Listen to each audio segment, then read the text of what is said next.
Après 2 ans d'absence, le Slow-Up a fait son grand retour début juin.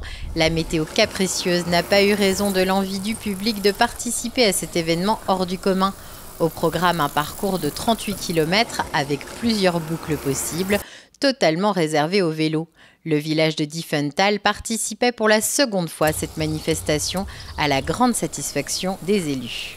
Mais au niveau de la commune, ça donne déjà un élan de passage, de tourisme. Et ça fait effectivement, et en plus de ça, ça fait vivre le village une journée. Pour nous, c'était très important. C'est la 2e session, puisque en 2019, c'était la première fois que Diefenthal s'est rattaché effectivement à ce circuit. Donc ça fait très très plaisir de voir toute cette foule passer par notre village. Le Slow-Up, c'est aussi de nombreux bénévoles le long du parcours mobilisés pour aiguiller ou accueillir le public. Oui, donc on a une association qui est au niveau de la place de la mairie, donc avec une restauration et puis une animation musicale. Donc on n'est pas très important au point de vue effectivement personne, donc on fait avec les moyens de bord, mais on propose effectivement également un arrêt au centre de Diefenthal. À la sortie du village, une vingtaine de membres du club de hand de Dambach-la-Ville se sont relayés pour tenir un point buvette et restauration. On a un stand de buvette et restauration. En fait, dans un premier temps, on nous demande de faire signe à l'heure. Et pour rendre la journée un peu plus sympa pour les bénévoles, on couple avec ce service restauration, quoi.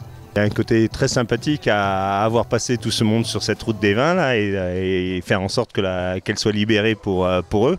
Non, c'est plutôt chouette. Il y a un petit côté carnavalesque en après-midi en général, quand ils reviennent avec les tenues, c'est assez sympa, quoi. Parmi les participants ce matin-là, un groupe d'amis réunis pour un anniversaire. En route pour Strasbourg, les cyclistes ont saisi l'opportunité pour faire un bout du parcours. Oui, on avait suivi, on avait vu qu'on avait des trajets qui se rebouclaient, donc on a profité de l'organisation de l'événement pour pouvoir profiter et voir du monde, parce qu'il y a plein de gens qui profitent à vélo là.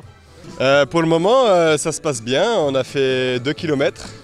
On a fait une petite pause bretzel.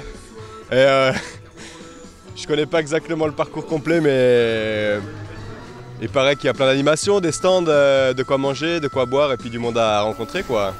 Pour cette 8e édition, environ 32 000 personnes ont pris part à la manifestation. Le prochain Slow-Up se tiendra le dimanche 4 juin 2023 à l'occasion des 70 ans de la route des vins d'Alsace.